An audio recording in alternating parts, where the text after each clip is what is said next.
Hello everyone, this is Pallavi Sareen and I'm back with another one of book reviews. So the book I'm going to be talking about today is unique. It's unique, it's fun to read and it is pretty much amazing. So The Adventures of Rutherford, a canine comic.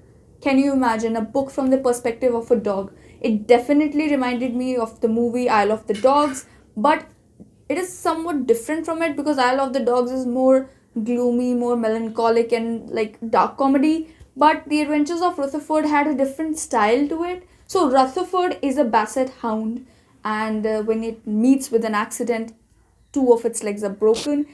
But Rutherford dreams of becoming a watchdog despite all the challenges. And it's so much fun because he is actually a great comedian.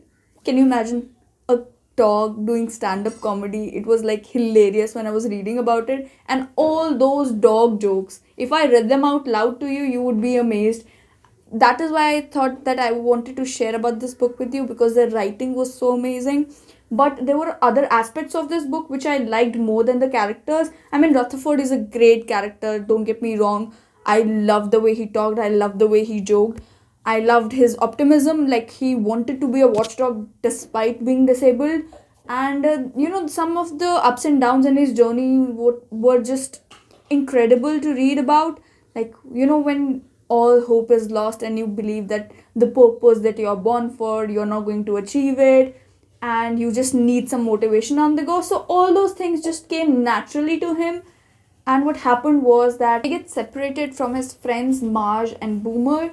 And the great thing about it is that the diversity in the book about dogs, it is diverse. It has different breeds, but that's not what I mean. I mean that Marge goes off to live an incredible life, and Boomer, on the other hand, is stuck in like a difficult situation. But on the other side, Rutherford is, in a loving home. He's doing comedy shows, he's doing great, but he always believes that he's meant for greater things than just showbiz. I mean, can you imagine a dog that is bred to do like that is bred for show business, that is bred for doing comedy, wants to be a watchdog, like believes that he's meant for greater things, and is like constantly thinking about it and wants to do something great.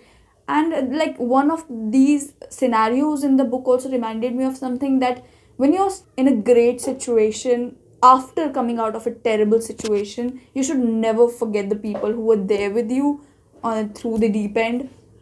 And that is what Rutherford also does. He doesn't forget about Marge, doesn't forget about Boomer, and in the end, like no spoilers, but in the end, I was just really happy about whatever Rutherford did. I won't spoil it for you. You'll have to read the book to find it out yourself. The intended audience of this book is middle grade audience, of course, but I think even adults can take a lot of lessons from it. And it's kind of a feel good book. Like, it does have its ups and downs, but it is kind of a feel good book. Feel good in the sense that when you're reading the book, of course, there are hilarious parts which like make you really excited. But the overall theme of the book is basically optimism, and it is like interesting to read, fun to read, fast paced. And that's why I believe that any kind of reader who is looking for something different will find that something unique in The Adventures of Rutherford. I'll leave the link of the book in the description below and you can go check it out. Other than that, if you want to read my written review of the book, you can also check that out on my blog. That's all for today, and I'll be back with another book review if I find a book worth sharing these things about. So stay tuned.